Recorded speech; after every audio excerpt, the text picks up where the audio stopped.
Kerusuhan terkait rencana pembakaran Al-Quran di Swedia berlanjut.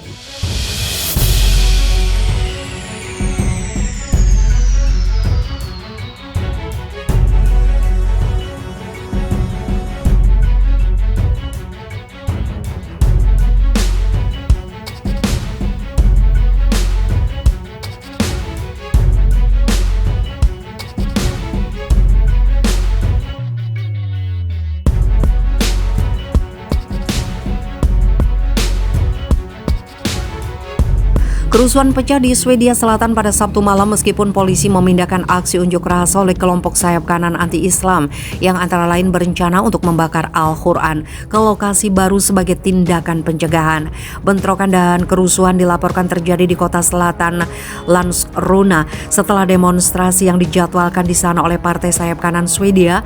Partai Stramkurs dipindahkan ke kota terdekat Malmö sekitar 45 km sebelah selatan. Pihak kepolisian Swedia mengatakan hingga 100 orang kebanyakan anak muda melemparkan batu, membakar mobil, ban dan tempat sampah serta memasang pagar pembatas yang menghalangi lalu lintas. Situasi di Landskrona pada Sabtu malam telah tenang meski tetap penuh ketegangan. Kata polisi menambahkan tidak ada cedera yang dilaporkan. Aksi tersebut seperti dikutip dari AP Minggu 17 April.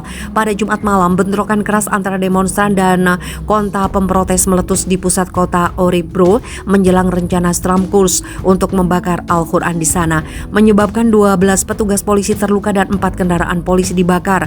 Rekaman video dan foto dari adegan kacau di Örebro menunjukkan mobil polisi yang terbakar dan pengunjuk rasa melemparkan batu serta benda lain ke petugas polisi dengan perlengkapan anti huru-hara.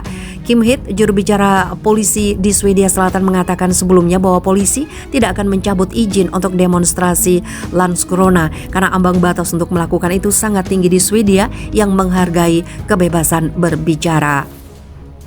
Hak para pengunjuk rasa untuk berdemonstrasi dan berbicara sangat berat dan dibutuhkan jumlah yang luar biasa untuk diabaikan, kata Hill kepada kantor berita Swedia TT. Demonstrasi berlangsung Sabtu malam di sebuah taman pusat di Malmö, di mana pemimpin Stramkurs Rasmus Paludan berbicara kepada beberapa lusin orang. Sejumlah kecil pendemo melemparkan batu ke arah demonstran dan polisi terpaksa menggunakan semprotan merica untuk membubarkan mereka. Paludan sendiri dilaporkan terkena batu di kakinya, kata media Swedia. Tidak ada cedera serius yang dilaporkan. Sejak Kamis, bentrokan dilaporkan juga terjadi di Stockholm dan di kota Linköping serta Norrköping. Semua lokasi ada lokasi di mana Stramkurs merencanakan atau mengadakan aksi demonstrasi. Paludan, seorang pengacara Denmark yang juga memegang kewarganegaraan Swedia, mendirikan Stramkurs atau garis keras pada tahun 2017. Situs web partai yang menjalankan agenda anti-imigrasi dan anti-Islam mengatakan Stramkurs adalah partai politik yang paling patriotik di Swedia. Setelah 2 pekan digempur oleh Rusia, kini Ukraina mulai melembek. Melalui Presiden Ukraina Volodymyr Zelensky, Ukraina mengaku tidak lagi ngotot ingin bergabung dengan NATO. Hal ini kemudian dianggap sebagai satu langkah Ukraina menyerah pada Rusia. Diketahui, invasi dilakukan Rusia pada Ukraina sejak Kamis 24 Februari lalu. Satu dari alasan invasi adalah karena Ukraina tidak mengaku wilayah Crimea yang sudah dicaplok oleh Rusia. Rusia juga geram karena pernyataan Zelensky yang ingin bergabung dengan NATO. Kini dikutip dari The Moscow Times, Zelensky mengaku siap berdiskusi dengan Rusia untuk membahas soal wilayah Crimea agar tetap bisa hidup. Saya pikir hal-hal mengenai wilayah yang diduduki sementara dan Republik Semu yang tidak diakui oleh siapapun selain Rusia, kita dapat mendiskusikan dan menemukan kompromi tentang bagaimana wilayah ini akan terus hidup, kata Zelensky pada Selasa 8 Maret. Senin 7 Maret kemarin, Zelensky menegaskan bahwa pihaknya hanya ingin banyak warga Ukraina tetap hidup. Yang penting bagi saya adalah bagaimana orang-orang di wilayah yang ingin menjadi bagian dari Ukraina akan hidup, kata Zelensky. Meski begitu, Zelensky menegaskan bahwa ia menolak untuk menyerah pada ultimatum yang diajukan tim perunding Rusia dalam beberapa dialog yang dilakukan.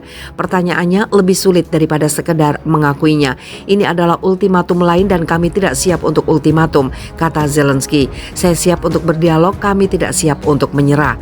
Zelensky juga meminta agar Rusia menghentikan aksi militer yang selama ini terus menggempur kota-kota besar di Ukraina.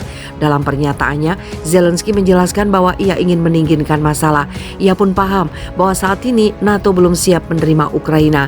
Ia pun mengatakan bahwa tidak lagi ngotot ingin bergabung dengan NATO. Pemimpin Ukraina itu mengulangi seruannya kepada Presiden Rusia Vladimir Putin untuk merundingkan gencatan senjata dengannya secara langsung. Panggilan yang sejauh ini ditolak oleh pemerintah Rusia. Yang perlu dilakukan adalah Presiden Putin mulai berbicara, memulai dialog daripada hidup dalam gelembung informasi tanpa oksigen, pungkasnya.